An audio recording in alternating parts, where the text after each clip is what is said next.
Karena Allah kita bertemu, karena ukhuwah takkan berpisah.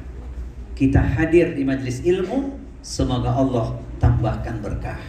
Amin. Amin ya rabbal alamin. Ada yang hafal? Karena Allah kita bertemu, karena ukhuwah takkan berpisah. Kita hadir di majelis ilmu, semoga Allah tambahkan berkah. Amin ya rabbal alamin. Berkah pertama tadi kita sudah menyimak saudara kita Bapak Rikman Sohriyadana mewakili 4 rekan kita yang lain yang insya Allah akan berangkat melakukan ibadah umroh tanggal 5 September. Sudah semakin dekat. Saya yakin ilmu manasiknya sudah disampaikan. Saya tidak bahas itu lagi. Tapi yang paling penting rambu-rambunya jelas. La rofas, la fusuk, la jidal. La rofas, la fusuk, la jidal. 3 ini harus dihindari. Tambahannya apa? Wa atimul hajja wal umrata lillah. Dipersembahkan ibadah hanya kepada Allah. Ayatnya nggak asing lagi, tadi sudah dibaca. Inna sholati wa nusuki wa mahyaya wa mamati lillahi rabbil alamin. Kalau ada sebuah undangan pribadi dari seorang yang kita cintai, pasti kita bersemangat untuk menghadiri undangan tersebut. Undangan apa biasanya? Undangan pernikahan, undangan tasyakuran.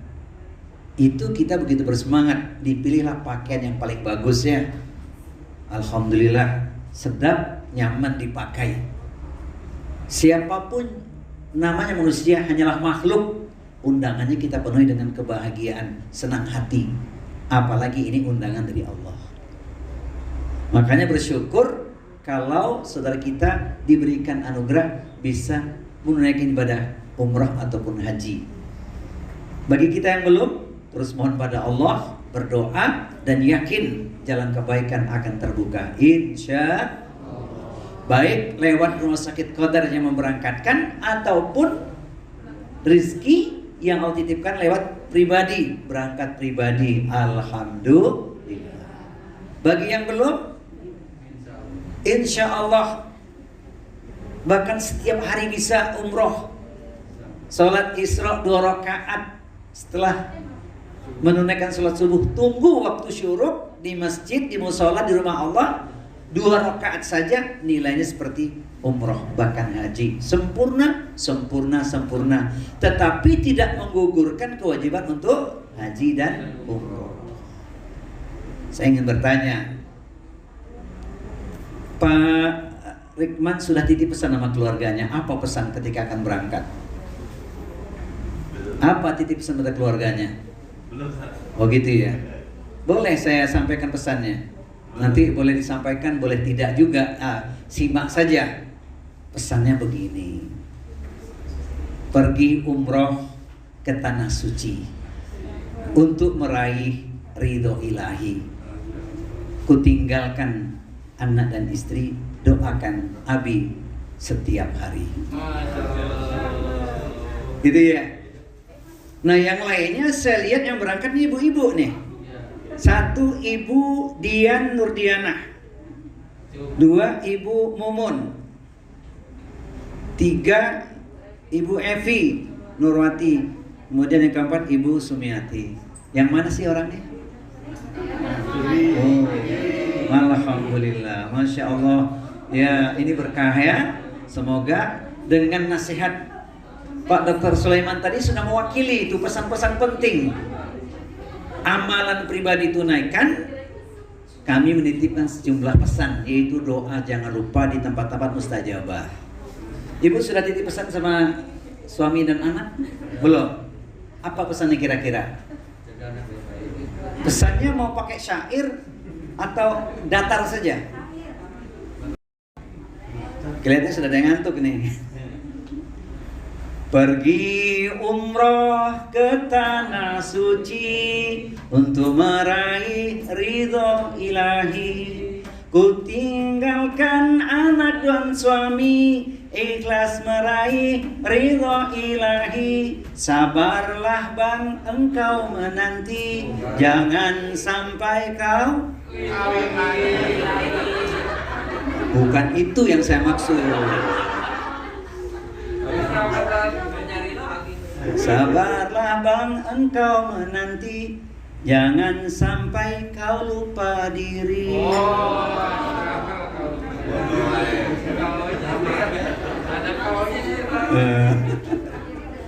Gitu ya, Masya Allah. Bagaimana kalau berangkat umrah atau haji itu suami istri? Apa pesannya kira-kira ya? Pergi umrah ke tanah suci untuk meraih ridho ilahi. Ku tinggalkan putra dan putri, berdoalah setiap hari. Pesan ayah dan ibu engkau turuti, jangan kau jual isi lemari.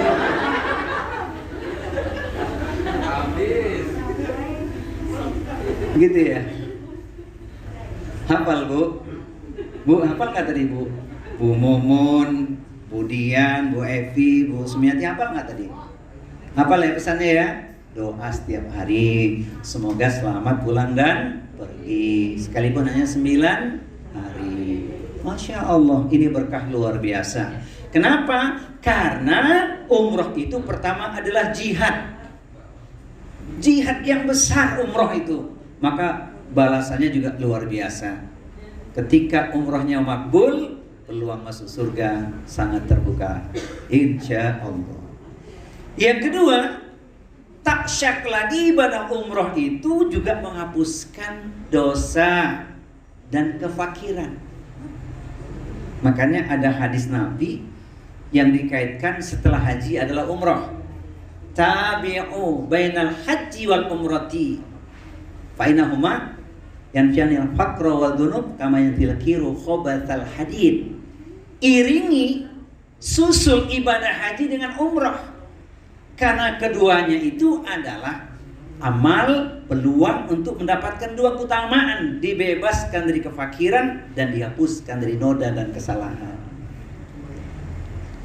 Makanya kita boleh punya semangat untuk menaikkan ibadah umroh, insya Allah.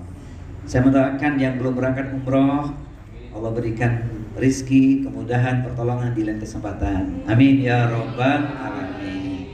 Tadi Pak Dr. Sulaiman sudah bilang ya, insya Allah memberangkatkan 4, siapa tahu jadi 14. Insya Alhamdulillah umroh dilaksanakan dengan baik sesuai dengan panduan khudhu anni manasikakum, ambil cara manasiku. Momen itu manfaatkan sebaik-baiknya, berdoa di tempat yang mustajabah, jangan lakukan hal-hal yang tidak bermanfaat. Karena min husni islamil mar'i tarkuhu ma la ya'nihi. Kesempurnaan mukmin meninggalkan apapun yang tidak bermanfaat bagi dirinya. Jadi 9 hari maksimalkan ibadahnya. Bikin target boleh. Apa targetnya? One day one juice boleh. Boleh banget tuh ya. Sebelum berangkat udah mulai, nanti di sana tinggal sisanya kan?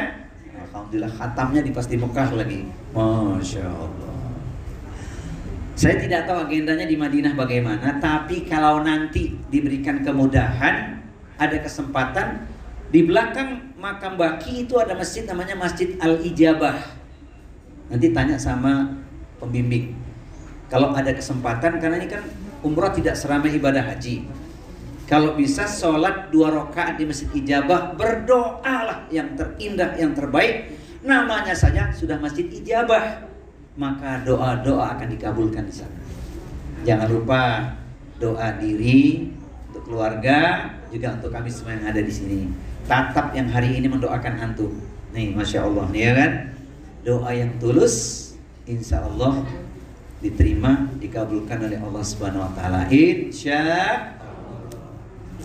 Tayyib. Alhamdulillah sudah dilaksanakan. Nah, sesuai dengan tema kita, bagaimana setelah umroh?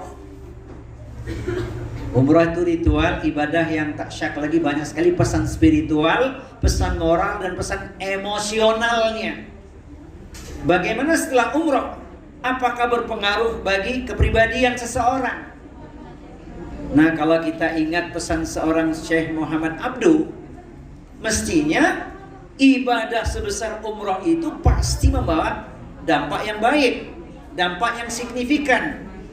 Walikulli ibadatin minal ibadati sahihah atharun fi takwimi akhlaqi qaimi biha. Setiap ibadah yang dilakukan dengan baik dan benar niscaya akan berikan pengaruh yang signifikan terhadap moral atau akhlaknya. Kalau bahasa saya, insya Allah yang pulang dari umroh Mekah Madinah pulang ke Indonesia dia membawa 5M. 5M bukan 5 miliar ya. Bahkan lebih daripada itu. Saya ada tema khusus tuh, bukan 5 miliar. Silahkan diklik di channel saya ya. Tapi ada lebih dari 5 miliar insya Allah di kesempatan lain. Nah, hari ini 5M yang saya maksud semoga betul-betul dimiliki oleh 5 orang yang akan berangkat. Saya buat 5M karena berangkat 5 orang. Jadi 5M ya. 5M-nya apa? Pulang dari Mekah Madinah selesai umrah, dia akan menjadi apa? Makin kuat tauhidnya. Betapa tidak perjalanannya ada pada titik nadir di atas, dia nggak tahu apakah akan sampai atau tidak. Allahu a'lam. Hanya bersandar bergantung kepada Allah Subhanahu wa taala semata. Yakin perjalanannya diberkahi Allah, maka berdoa bismillahi tawakkaltu 'alallah la haula wala quwata illa billah dan sejumlah doa yang lain. Jadi orang yang sukses umrohnya makin kuat tauhidnya. Tidak mungkin selesai umroh dia melakukan hal yang menyelisihi, apalagi sampai terjerumus kepada jurang kesyirikan. Password surga itu tauhid. Makanya kita yakin banget itu ya. Afdhalu dzikri fa'lam anahu la ilaha illallah. Bahkan akhir hayat pun kita ingin bisa melafazkan kalimat tersebut. Man kana akhiru kalamihi la ilaha illallah dakhalal jannah. Siapa orang yang akhir hayatnya, ucapan terakhirnya adalah la ilaha illallah, dia akan masuk surga. Khalisan min qalbi, tulus ikhlas dari hati yang paling dalam. Jadi kita berislam nomor satu adalah mentauhidkan Allah. Sampai Nabi bersabda dalam hadis Bukhari, la tusyrik billah wa in kutilta aw khurikta. Jangan kau sekutukan Allah sekalipun engkau akan dibunuh atau engkau dibakar. Makanya kita harus banyak-banyak berzikir lafaz kalimat thayyibah, di antaranya la ilaha illallah. Innani annallah la ilaha illa ana fa'budani.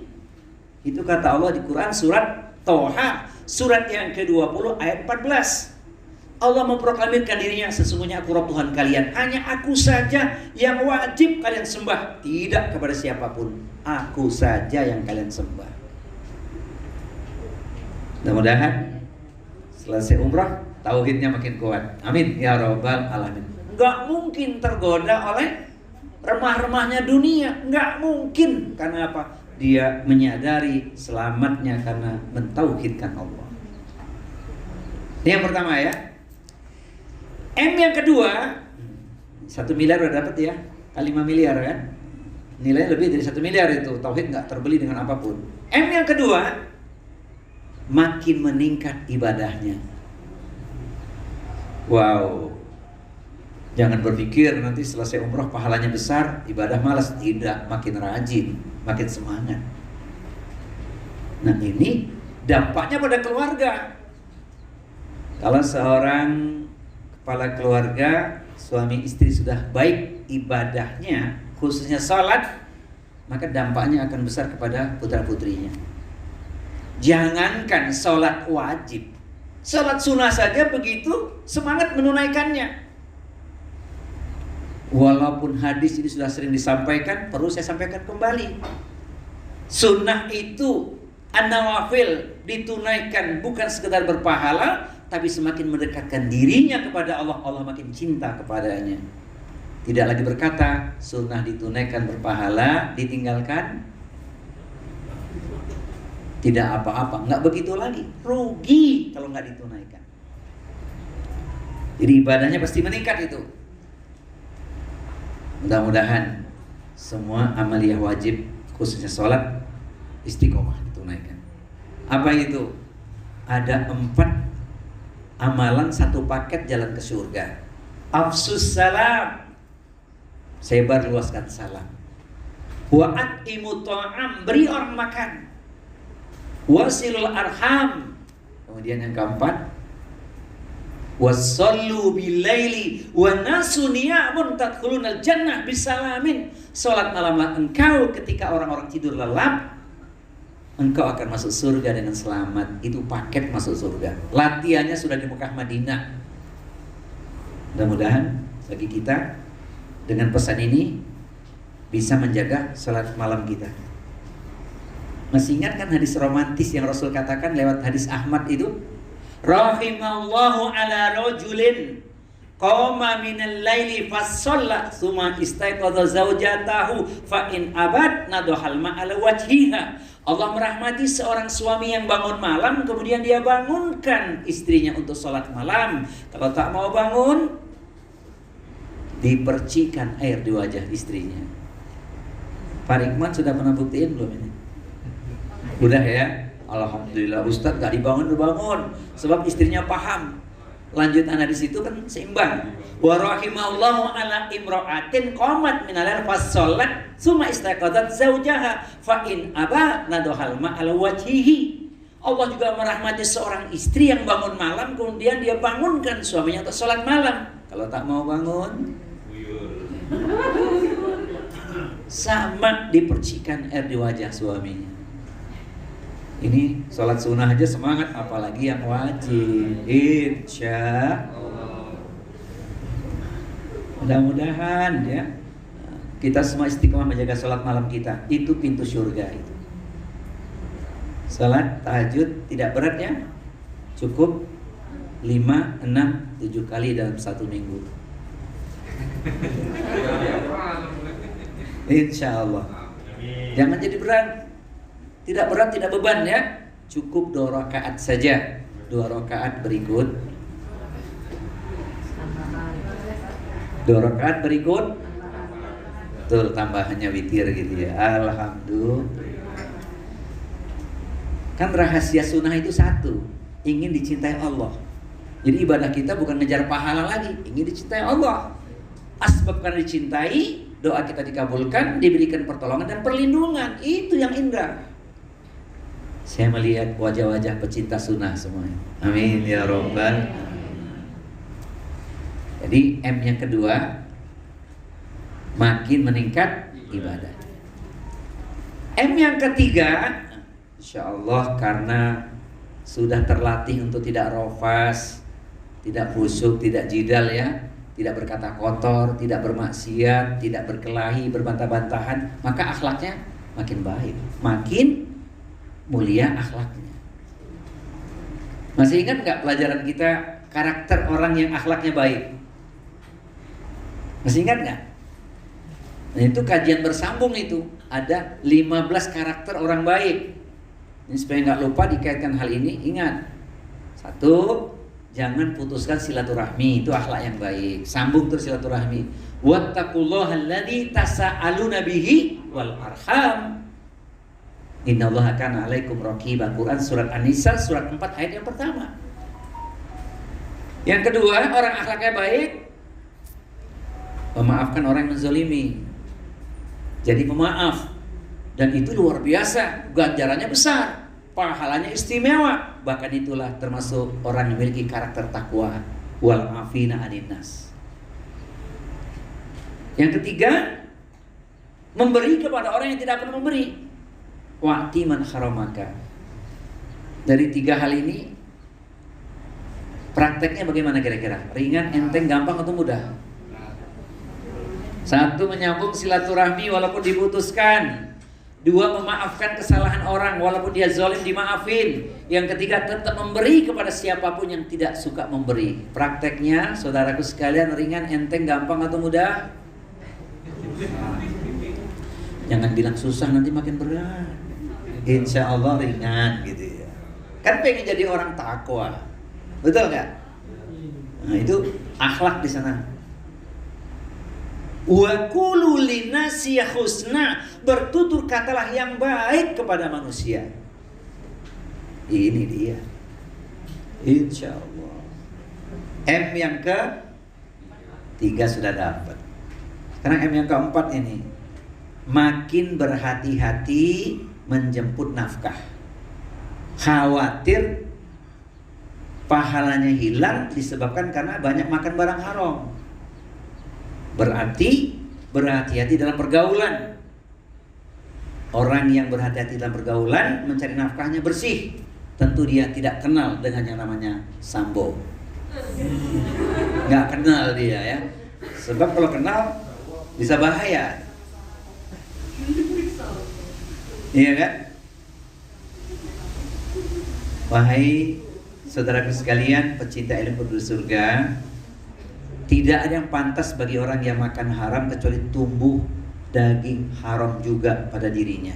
Maka doanya terhadang, ancamannya sangat berat.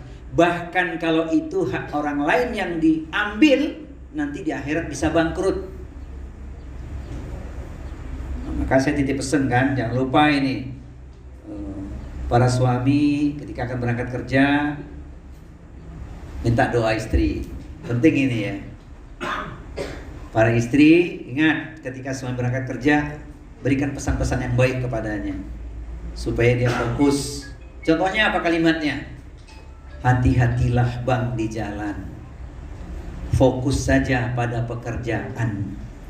Kami di rumah selalu mendoakan, jangan lupa pulang bawa mendoan. Apa enggak? Tuh Pak Rikman kalau dibilang gitu sama istri, ada jawabannya enggak? Ada. Apa jawabannya? Ada jawabannya ya? Apa jawabannya? Letih dan lelah tak kuhiraukan, pesanmu tak pernah kulupakan. Jangankan mendoan yang kau inginkan, kapal selam pun aku belikan.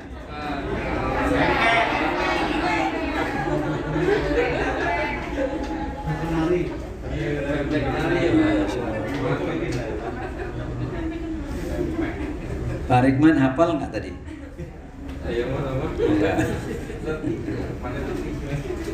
Allah karim. Jadi makin berhati-hati sebab dia paham pesan Al-Quran. A'udzubillahi samiil alimi minasyaitonir rajim. Ya ayyuhalladzina amanu kulu min thayyibati ma razaqnakum washkuru lillahi in kuntum iyyahu ta'budun. Wahai orang yang beriman, makanlah olehmu yang halal dan baik. Bersyukurlah kepada Allah jika kalian betul-betul menyembahnya. Alhamdulillah sudah paham rezeki yang didapatkan, jalan halal digunakan di jalan Allah. Alhamdulillah. Berkah itu. Sudah dapat 4M. Tinggal M yang terakhir ya. Apa M yang terakhir ini? Menjadi teladan bagi keluarga dan orang lain. Sudah pulang umroh mas? Sudah. Alhamdulillah. Sholat subuhnya di mana? Gitu ya. Bertemu orang diucapkan salam. Tampilannya baik, sedap dipandang mata. Jadi teladan dia. Sebab dia khawatir hanya berucap nggak dilakukan nanti dapat ancaman. Itu yang jadi persoalan. Maka mudah-mudahan ini khususnya saya bicara keteladanan ya. Ya ayyuhalladzina amanu lima taquluna ma la taf'alun kabura maqtan indallahi an taqulu ma la taf'alun. Quran surat As-Saff surat 61 ayat 2 dan 3. Wahai orang-orang yang beriman, mengapa engkau mengatakan namun kau tidak mengamalkan? Murka Allah sangat besar, engkau hanya berkata tapi engkau tidak mengamalkannya. Saya melihat di sini suami dan istri yang komitmen dengan nilai-nilai keteladanan, insya Allah pulang dari umroh lebih lagi, ya kan? Tapi jangan berpikir nanti kalau sudah pulang umroh baru jadi teladan, nggak usah begitu.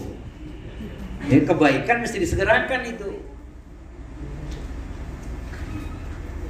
Dapat M yang kelima karena dia berakhlak mulia penuh keteladanan, maka insya Allah nanti asbab doa-doanya dikabulkan di sana.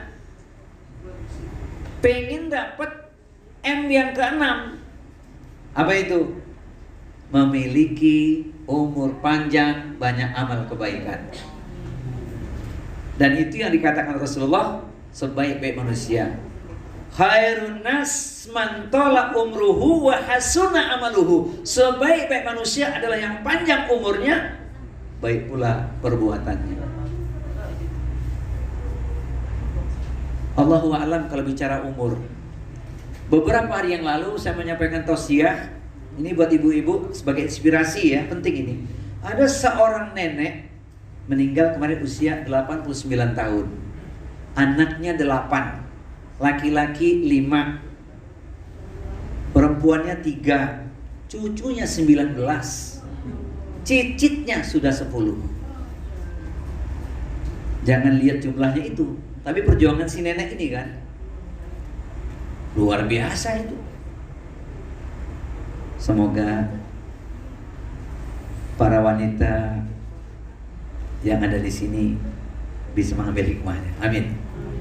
Iya, luar biasa itu. Umur panjang, banyak amal kebaikan, dia torehkan catatan yang indah. Kita juga pengennya begitu ya, umur panjang, banyak amal kebaikan, tapi kita kan nggak tahu. Wa ma tadri nafsun mata taksibu ghadan wa ma tadri nafsun bi ayyi ardin tamut. Dan tidaklah ada seorang pun yang tahu dengan pasti apa yang akan dia lakukan esok pagi. Tak pula ada seorang pun yang tahu di bumi mana dia akan mati. Ini penting untuk yang akan berangkat umroh. Tidak ada salahnya, bahkan baik sekali ya, karena ngomongin umur kita nggak tahu ya, betul? Sebelum berangkat, kalau ada rezeki, nggak apa-apa, bikin tasyakuran kecil di rumah, ya. Kalau ada rezeki, tasyakuran kecil di rumah, di lingkungan, karena setiap hari berinteraksi dengan mereka kan, baik-baik saja. Ini amalan sunnah ini, boleh. Kalau untuk mendatangi satu-satu rumah mungkin agak berat gitu ya, dan kesempatan kita berbagi barangkali nggak apa-apa. Menyampaikan kalimat-kalimat khusus gitu ya. Semoga itu menjadi inspirasi bagi orang juga. Ada nggak di antara kita yang nggak pernah berbuat salah dengan tetangga? Ada nggak? Rasanya nggak mungkin kita bebas dari kesalahan. Pasti sengaja atau tidak kita pernah melakukan kesalahan, khususnya dengan tetangga.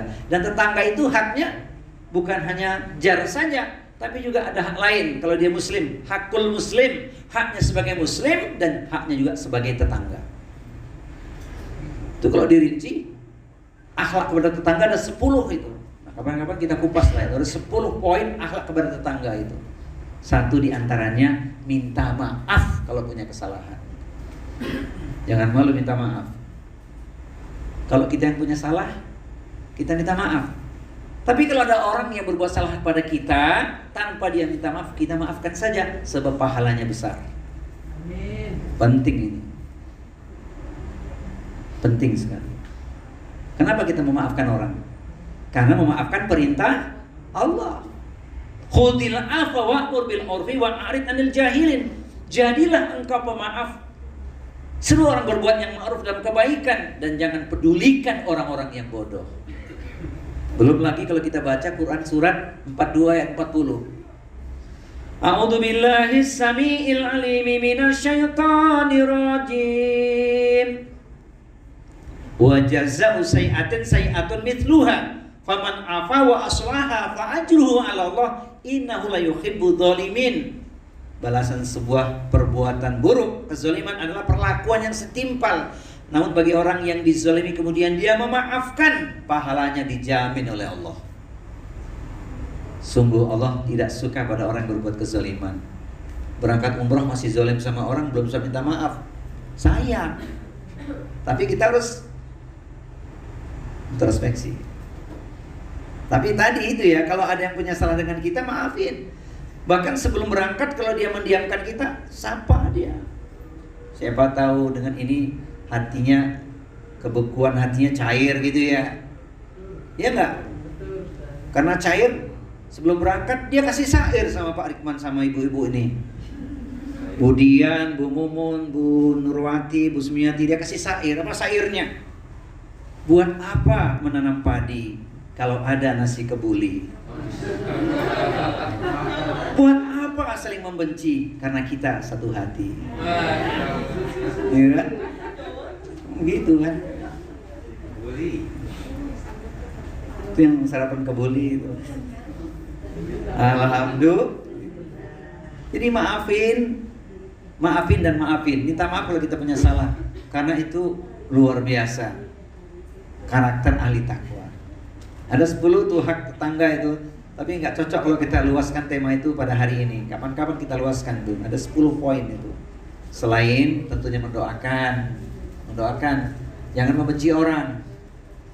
Doa kita untuk tetangga kita sebenarnya untuk kita sendiri itu. Dan nanti boleh titip pesan gitu kan. Kalau yang berangkat umroh satu keluarga, apalagi itu, ya.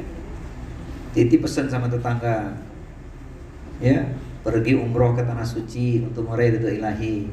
Selamat tinggal wahai negeri kutitipkan rumah dan mercy gitu ya. Ya, jangan kau jual, yang ada di garasi. Itu diantaranya. Maka dapat 6M, alhamdulillah. Husnudzon, umrohnya makbul, alhamdulillah. Saudaraku pecinta ilmu perindu surga, kira-kira walaupun kita belum berangkat, yang belum berangkat nih, 5M tadi sudah kita miliki belum ya? Insya Allah ya. Apa tuh pelajaran hari ini 5M-nya? Makin kuat tauhidnya, makin meningkat ibadahnya, makin mulia akhlaknya, makin berhati-hati dalam menjemput nafkah, dan makin menjadi teladan dalam keluarga dan juga untuk orang lain. Insya Allah. Ada rasa sedih, ada rasa haru melepas kawan-kawan yang akan berangkat nanti ya. Paling tidak kita mendoakanlah walaupun tidak bisa mengantarkan kan.